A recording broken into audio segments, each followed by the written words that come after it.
Buenas tardes, bienvenido Jean-Pierre. Jean-Pierre es sociólogo. En esta oportunidad nos está acompañando para hablar un poco sobre lo que es el tema de la explotación infantil, ¿no? Los niños que se encuentran trabajando actualmente en el Perú. Gracias por aceptar esta invitación, Jean-Pierre. ¿Cómo estás? ¿Qué tal? Muy buenas tardes, estimada Denise. Bueno, muchas gracias por la invitación y aquí para hablar un poco sobre el trabajo infantil aquí en el Perú, ¿no? Sí, Jean-Pierre, bueno, como sociólogo queríamos saber tu perspectiva, tu punto de vista acerca de esta problemática en realidad, que es algo que se vive y se puede palpar un poco cuando salimos a las calles y vemos a estos niños pues que se encuentran trabajando, normalmente pues de manera ambulatoria, vendiéndonos algún producto.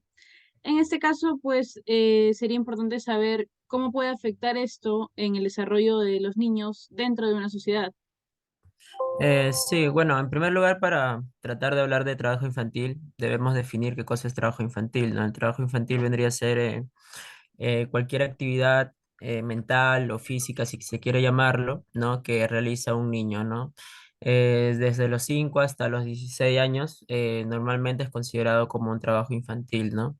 Y sí, definitivamente, como tú bien mencionas, es un problema bien grave, ¿no? Bien grande, uno de los tantos problemas que tiene la sociedad peruana, ¿no? Es bastante transversal en cuanto a los problemas, ¿no? Y bueno, es un problema que debe ser tratado con bastante delicadeza y con bastante importancia sobre todo, ¿no? Y sí, afecta negativamente a la construcción de la identidad del niño porque a ver, haciendo una comparación entre un niño que tiene toda la situación económica muy bien, el tema psicológico, el tema de la autoestima de los padres muy bien establecido, es muy diferente a su formación en cuanto a un niño que tiene carencias económicas, ¿no? Que tiene, se vulneran sus derechos, es bastante, eh, el impacto es bastante negativo, pues, ¿no? En esta situación del trabajo infantil. Claro, y bueno, de repente tú, y como me has comentado anteriormente, estás trabajando en una ONG, tienes contacto ya vivencial con estos niños, de repente alguno de ellos ha Ujú. pasado por este proceso de explotación infantil. ¿Esto genera algún cambio en el comportamiento que podríamos considerar fuera de lo normal en ellos? Sí, sí, definitivamente, ¿no? Bueno, presencialmente, de acuerdo al trabajo que vengo haciendo en IFEJAM, ONG que trabaja con niños, he visto casos directos de cómo, por ejemplo, niñas que son abusadas sexualmente por un familiar, ¿no? Y en el cual ellas manifiestan, ¿no? Manifiestan que, por ejemplo, alguno de sus padrastros muchas veces le mandaba a las calles a trabajar, ¿no? Bueno, son los casos más extremos pero sí las encuentran, ¿no? Sí las encuentran. E imagínate, ¿no? Son tan pocas ONGs que actualmente, o bueno, empresas, ya sean del Estado o privadas que trabajan el tema del trabajo infantil, son tan pocas que donde se pueden ver estos casos, imagínense cuántos casos deben haber aún que todavía no son descubiertos, ¿no? Claro. En otro caso también sería el tema de la violencia, ¿no? Estos niños viven en familias bastante disfuncionales, bastante violentas, ¿no? Y pues es algo lamentable, algo negativo para el funcionamiento del niño, ¿no?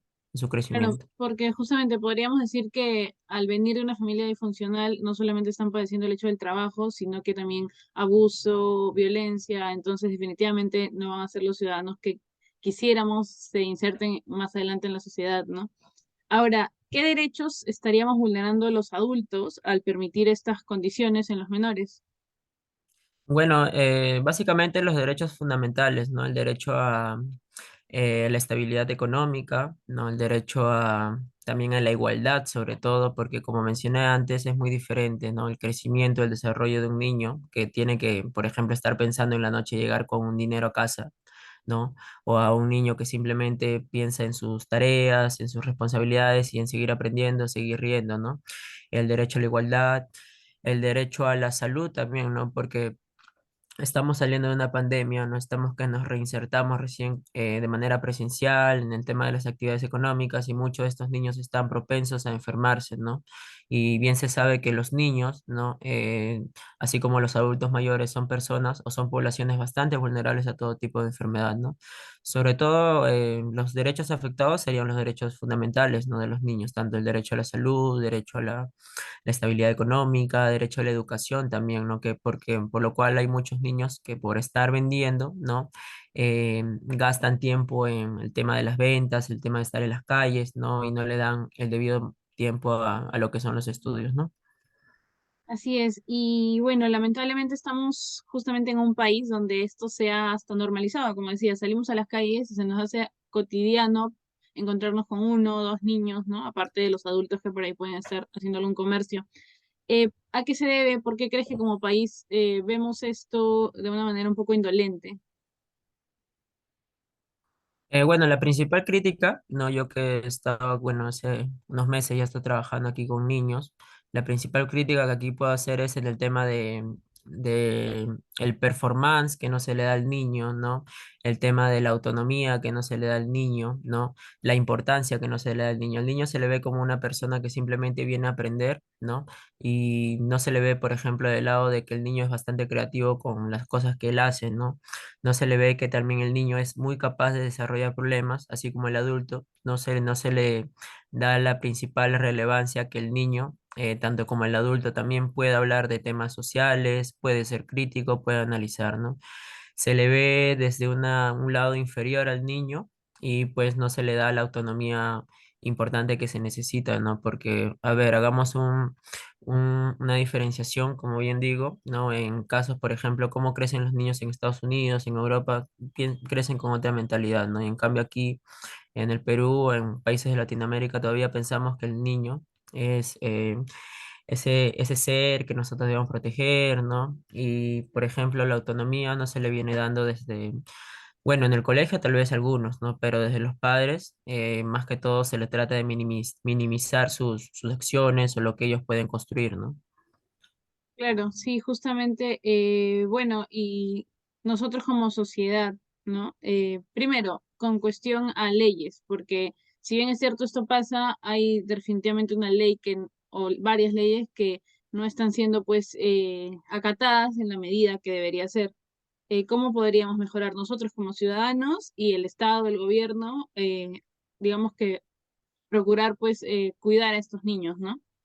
Bueno, principalmente el Ministerio de Trabajo, mediante la SUNAFIL, que es una institución, bueno, un organismo que se encarga de fiscalizar estos trabajos, ¿no? Incorrectos, informales, ellos deberían ser los principales actores ahí involucrados, ¿no?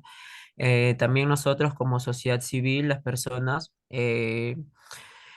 también podemos, bueno, ahí es bastante ambiguo el tema, ¿no? Uno es apoyar el trabajo infantil y otro es, no, es simplemente hacerse la vista gorda y no apoyar, ¿no?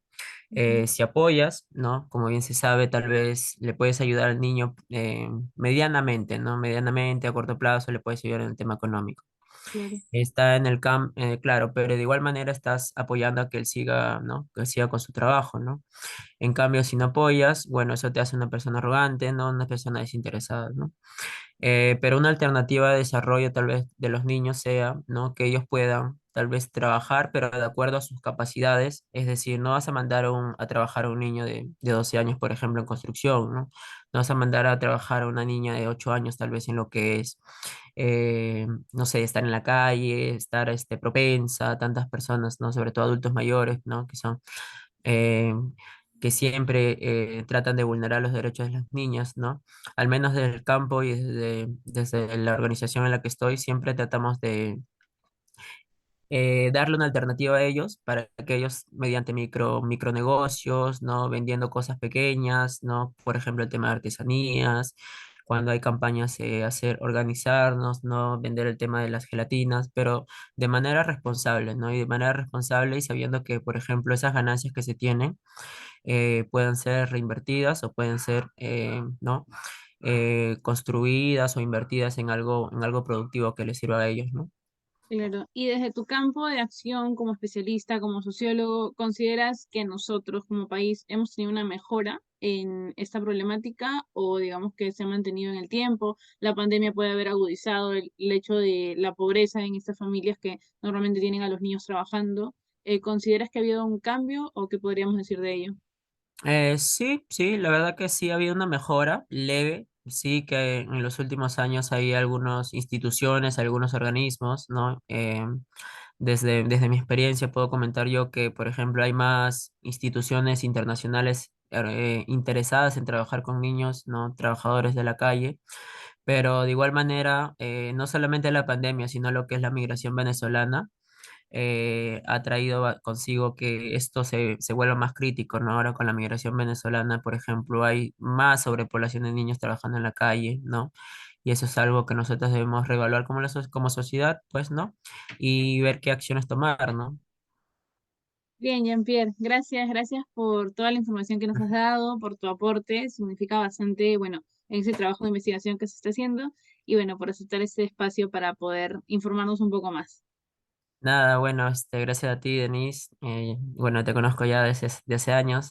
Felicidades y, ¿no? Y éxitos en lo que es, en los trabajos de investigación que estás haciendo, ¿no?